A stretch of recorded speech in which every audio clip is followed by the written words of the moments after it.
کل میں نے ہمارے ایک مخلص ہیں، وہ اپنا نیا مکان بنا رہے ہیں، 3 مکان بنا رہے ہیں ان کی فیملی. میں نے انہیں ایک عمل بتایا، آج آپ کو ہی بتا دوں، طرفت عین پہ یاد آئی بات. ذرا یہ عمل غور سے سنیے گا، ہر اس شخص کے لیے جو نیا مکان چاہتا ہے، نیا مکان بنا چکا ہے، نئے مکان میں رہ رہا ہے یا نیا مکان بنائے گا. میں نے کہا آپ نے نیا مکان بنایا ہے، ان قریب شفٹ ہونے والے ہیں، منتقل ہونے والے ہیں، اس کا کوئی حل بھی کیا؟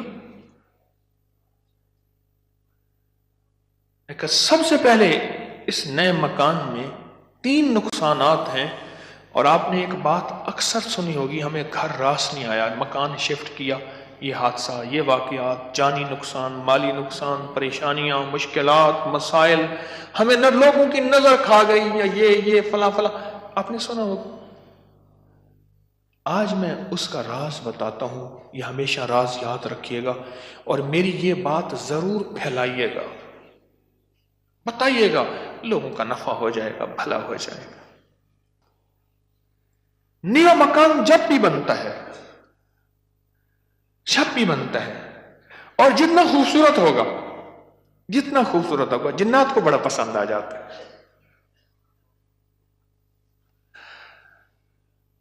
اب میں ایک صاحب نے مجھے ایک بات بتائی، وہ بات میں انہی کی زبان میں سناؤں گا، آپ وہ بات کی چاشنی بھی لے لیں، پھر میں بات مختصر کر کے بتاؤں گا. اما بالا کو قرآن پڑھیں دیا، یہاں تک سمجھ آئے گا؟ بچوں کو قرآن پڑھاتی تھی اما. تو ہم نے نیا مکان بنایا، اما نے میں ڈٹھا، اما کہندی ہے ون حافظ کوئی درخت دی ساوی لکڑ بھانا، چمک بھانا، شاخ توڑ کے لیا تازہ. اما تازہ چاخ لو کے اوپر چڑھ گئی، نیت دی مار پوے، خدا خراب کر رہے، گلو سڑو، میرا گھر تک نظر یہاں، نکلو ہی تم، نکلو. ارے اما ایسی دیواروں کو مار رہی، ایسی. ہم نے کہا یہ پتا تھا اما کے پاس جنات بھی پڑھتے ہیں، آتے بھی ہیں، اما جنات کا دم بھی کرتی ہے، ہدیے کھانے وغیرہ بہت آتے تھے ان کے گھر. میں نے بھی اما کو دیکھا ہوا تھا، وہ میری نانی اما کی بہن بنی ہوئی تھی، ایک دوسرے کو ہدیے دینے لینے کرنے. نانی اما کی طرف سے ہدیے تھوڑے جاتے تھے، ادھر سے زیادہ جاتے تھے، کہ نانی اما کی جیب سے جاتے تھے، ادھر سے ہدیے آتے تھے، تو اتنے ہوتے تھے کہ وہ تقسیم ہوتے تھے. تو کہ نانی اما، میری اما نے نا مار مور کے ہانپتی کانپتی اما آ گئی، کہہ رہا بس نکل گئے. اما کیا ہے؟ کہہ رہے نیا مکان بنایا، ان کو اچھا لگا، گزرے جا رہے تھے، اوپر جو سیڑھیوں کی بمٹی تھی وہاں جا کے انہوں نے اپنا ٹھکانہ لگا دیا، مٹی لینے پہ ہاں اپنی اپنا سامان لگا رہے تھے، تو مجھے نظر آ گئے، نکال کے آئی ہوں. اچھا یہ ایک نہیں کئی واقعات ہیں. آپ کے گھر میں بہترین گھر بنا، اور آپ کے گھر میں گندی کیچڑ کے 5-10 کتے، جو گرمیوں میں نا آپ نے دیکھا ہوگا نالیوں میں کتے بیٹھے ہوتے ہیں، بڑی ساری زبان نکال کے ہانپ رہے ہوتے ہیں، گندی نالی میں پانی گزر رہا ہوتا ہے تو ان کا جسم کچھ ٹھنڈا ہوتا ہے. وہ گندی نالی والا کتا جب اٹھ کے نا اپنے بدن کو چھاڑتا ہے تاکہ کیچڑ وغیرہ، آپ کے گھر میں کتوں کا ریوڑ گھسائے گندے، تو گھر میں کیچڑ ہوگی یا عطر کی بارش ہوگی؟ بدبو، غلاظت، نجاست، خباثت، یہی کچھ ہوگا اور کیا ہوگا. جس گھر میں شیاطین آ جائیں اور شیاطین کا پورا قافلہ آ جائے اور فیملی آ جائے، جو کہ ہر بیت الخلا میں ہوتی ہے، خبث اور خبائث، مذکر اور مؤنث، مائی اور جوان، ہر بیت الخلا میں ہوتے ہیں. جو جتنا بیت الخلا کو ٹائلیں لگا دے، لگژری بنا دے، ہمیں دھوکہ ڈال دیا اس ٹائلوں نے اور شیشے نے اور کمکموں نے. میرے کملی والے نے فرمایا ہر بیت الخلا میں فیملی رہتی ہے. بھائی میاں بیوی ہوگی تو بچے ہوں گے نا، تو میں فیملی ایسے تو نہیں کہہ رہا. خبث اور تو سب سے پہلے تو جنات، شیاطین. دوسرا جو ہوتا ہے، جو روگ لگتا ہے، دوسرا جو روگ لگتا ہے وہ خصوص مزدوروں اور لیبر کا روگ لگتا ہے. غور سے سنیے گا. کتابوں میں لکھا ہے اپنے دھوئیں سے اپنے پڑوسی کو تکلیف نہ دو. اگر تم نے کوئی مسالہ دار چیزیں، اسپائسی چیزیں، لذیذ چیزیں بنائی ہیں اور تمہارے پڑوسی کو یہ قدرت حاصل نہیں تو اس کو تکلیف نہ دو. پانی شوربے میں زیادہ ڈال دو، کچھ اس کو دے دو. اور کتابوں میں یہاں تک لکھا ہے کہ پھلوں کے چیزوں کے چھلکوں سے پڑوسی کو تکلیف نہ دو. اگر کوئی اچھی اعلیٰ چیزیں کھائی ہیں تو اپنے پڑوسی کے گھر سے دور رکھو. اس بیچارے کو تکلیف ہوگی کہ اللہ میری جیب میں بھی ہوتا میں بھی کھاتا. یہ جو غریب لیبر آتی ہے، لیبر تو غریب ہی ہوگی نا، مستری مزدور، ان کی نظر کھا جاتی ہے، ان کی نظر کھا جاتی.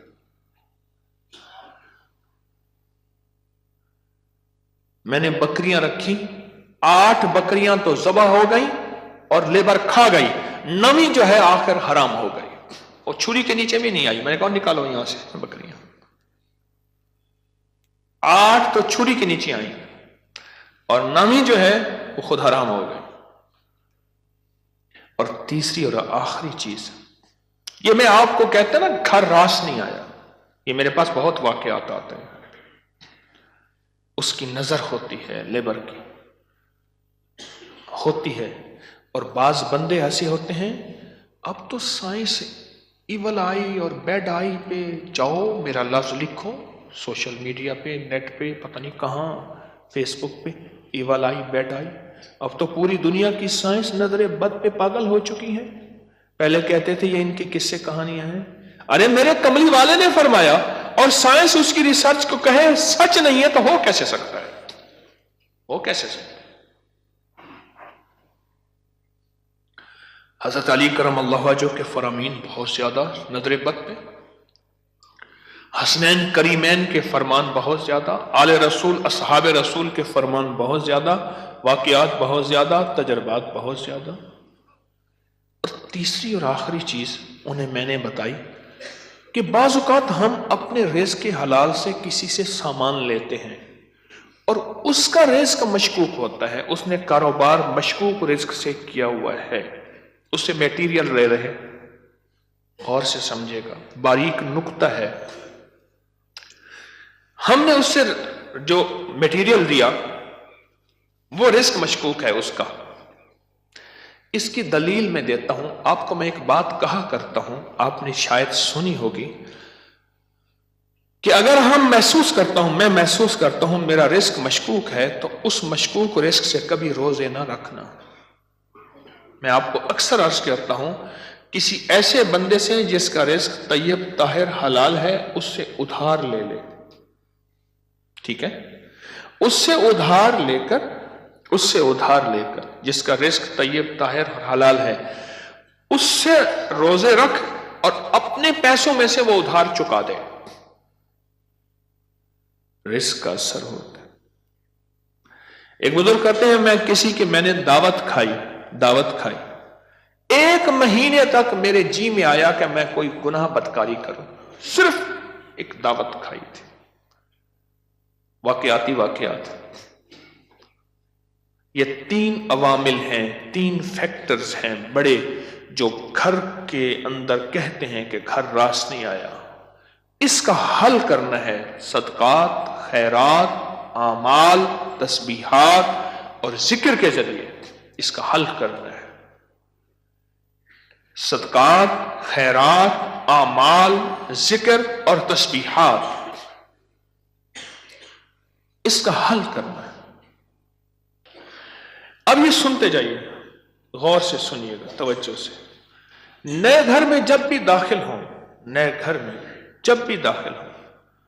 سب سے پہلے تو یہ سوچیں کہ میں گھر کس رزق سے بنا رہا. یاد رکھیے گا مشکوک رزق، یا آپ نے ایسا موضوع چھیڑ دیا کہ اس موضوع کو مجھے کچھ بتانا پڑے گا. سب سے پہلے تو یہ ذہن نشین رکھیے گا، رزق مشکوک کبھی زندگی اور نسلوں میں چین سکون نہیں دے سکتا، کبھی نہیں دے سکتا۔ وہ کیسے ہوگا؟ اس کے میرے پاس واقعات ہی واقعات۔ میں ایک چھوٹا سا صرف واقعہ سناتا ہوں، میں نے کئی واقعے دیکھے۔ پتا چلا کہ بیٹا فوت ہو گیا خودکشی میں، گرمی تھی، گھر تھا بڑا سارا، یعنی ادھر بھی گھر کے لان تھا، باغیچہ تھا، ادھر بھی باغیچہ تھا، بڑا بہترین گھر بنا ہوا تھا۔ اس وقت محسوس ہو رہا تھا یہ گھر کو بنے 35-40 سال ہو گئے۔ چارپائی جب پڑی تھی تو ہمارے ہوتے ہوئے دھوپ آ گئی، تو چارپائی کو میں نے گھسیٹا اور ایک بیل تھی بڑی خوبصورت، اس کے نیچے لے گئے۔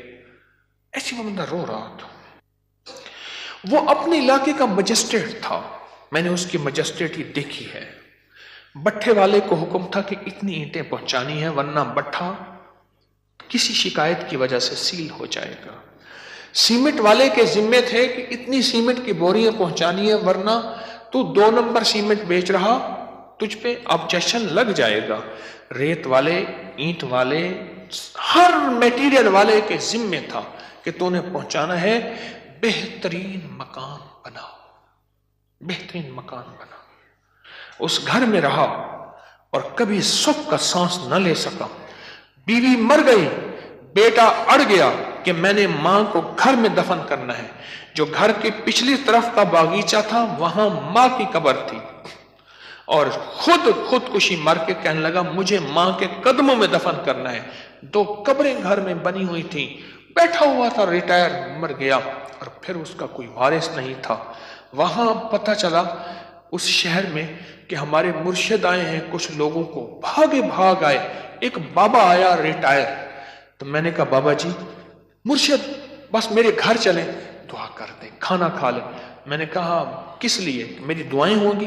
میں نے کہا ایک چیز پہ دعا دوں گا کہ اس بابے کی آپ نے خدمت کرنی ہے، تو خود بھی بابا ہے، اس کی خدمت کرنی ہے، اور اس بابے کی موت تک وہ بزرگ بابا، وہ بھی زندہ ہے، اس کی خدمت کرتا رہا اور وہ دعائیں دیتا رہا۔ میرے اپنے چھوڑ گئے کہ حکیم صاحب تو آیا، اور کسی کو خدمت پہ چھوڑ گیا کہ میری چارپائی دھوپ پہ پڑی ہوتی تھی، میرے اندر سکت ہی ختم ہو گئی۔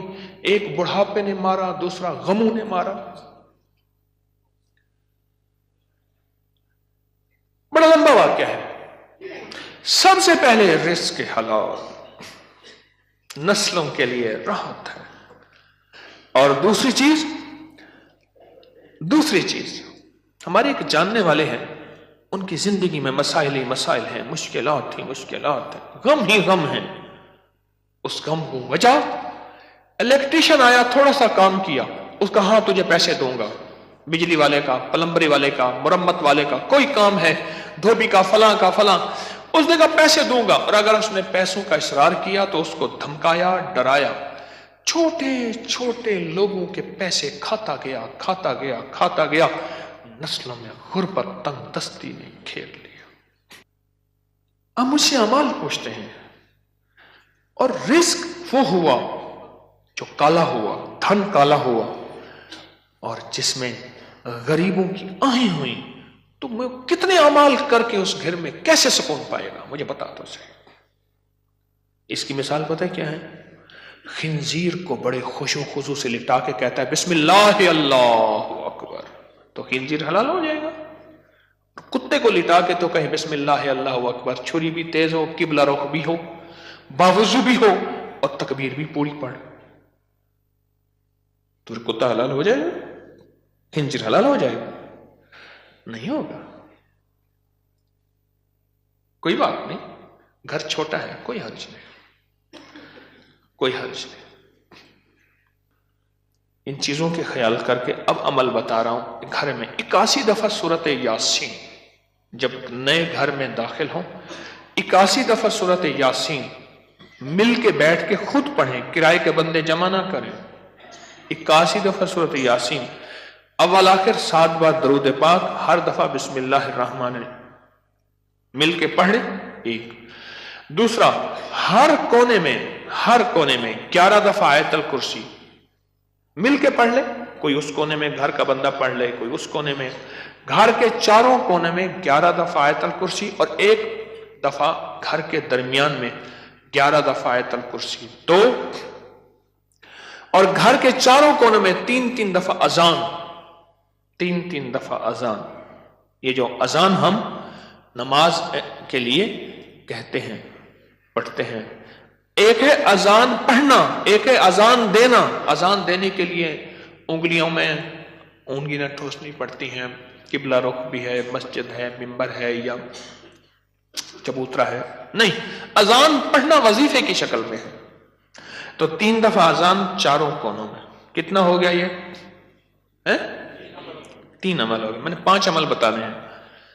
اور چوتھا یہ ہے کہ وہاں جا کے 1 دن، 3 دن، 7 دن یا 11 دن، 1 دن، 3 دن، 7 دن یا 11 دن اتنا پکائیں کہ لوگوں کو کھلائیں، اور خاص طور پہ ان لوگوں کو جن کو اتنا اچھا کوئی نہیں کھلاتا۔ کتنے عمل ہو گئے؟ 4۔ اور آخری عمل یہ ہے کہ گھر کو مہمان کی نیت سے بنانا ہے۔ شیخ الحدیث رحمۃ اللہ علیہ نے پوچھا، ماشاءاللہ بڑا اچھا گھر بنا ہے، کس نیت سے؟ حضرت بچے بڑے ہو گئے، گھر کی ضروریات بھی ہیں سارا۔ فرمایا تو بڑا چھوٹا بیوپاری نکلا، تو دلی کا پنجابی سوداگران کا تاجر تھا، اس نے گھر بنایا، حضرت کو بلایا تو میں چھوٹا گھر بنایا۔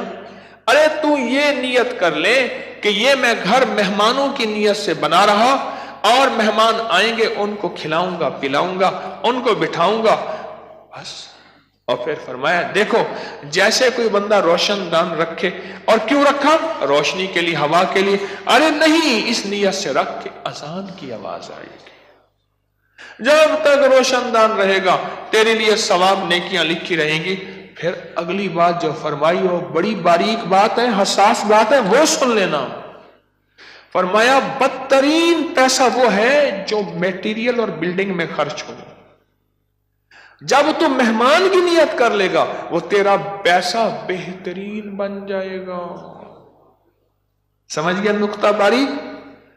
اب وہ تیرا پیسہ بہترین بن جائے گا، اور تو نے اگر مہمان کی نیت نہ کی اور مہمان کی خدمت کا جذبہ نہ لیا، وہ تو بدترین پیسہ ہے، اللہ کے ہاں ناپسندیدہ ہے۔ جو میرے رب کے ہاں ناپسندیدہ ہے، اس میں سکون آ سکتا ہے، چین آ سکتا ہے، راحت مل سکتی ہے، خیر مل سکتی ہے، برکت مل سکتی ہے؟ کیسے مل سکتی ہے؟ اس میں تو برکت مل ہی نہیں سکتی۔ مہمان کی نیت کر، مہمان کی نیت کر۔ یہ 5 چیزیں ہیں نئے مکان بنانے کے لیے، نفع مند ہے، اور 2 احتیاطیں، ایک اور ایک رزق حرام۔ 5 عمل، 2 احتیاطیں، یہ نیا مکان بنانے کے لیے میں نے آپ کی خدمت میں عرض کی۔